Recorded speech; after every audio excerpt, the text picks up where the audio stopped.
When it comes to athletic performance, there is this question of direct benefit to performance and then this indirect benefit. And at the moment, the evidence for direct benefits are limited in some respects, as in what I'm talking about there is that you ingest them right before you perform and you have an effect. So actually a recent study came out that did use a proven product and showed a performance benefit. And then there's been a couple of other ketone ester studies that have shown similar.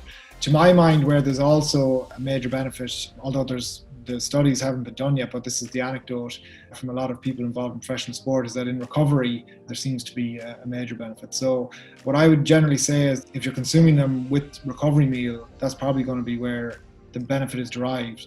If you were to take a person at rest and look at what the diet would look like in relation to balance of carbohydrate, protein and fat, for them to maintain ketogenesis, it's a very low level of carbohydrate that they can consume. When someone exercises, there's a phenomenon known as post-exercise ketosis. Regardless of what diet someone's consuming, the body is kicked into a ketotic state in the post-exercise period, if it's allowed to do so. Now, most of the time, you've got people who are feeding very high amounts of carbohydrates, sometimes simple carbohydrates and protein, and that will dampen this post-exercise ketosis. But the point is that if you're in ketosis already and your body's naturally going to go into a further state of ketosis because of exercise, there is a certain amount of carbohydrate that can be tolerated at that period that will not knock the person out of ketosis.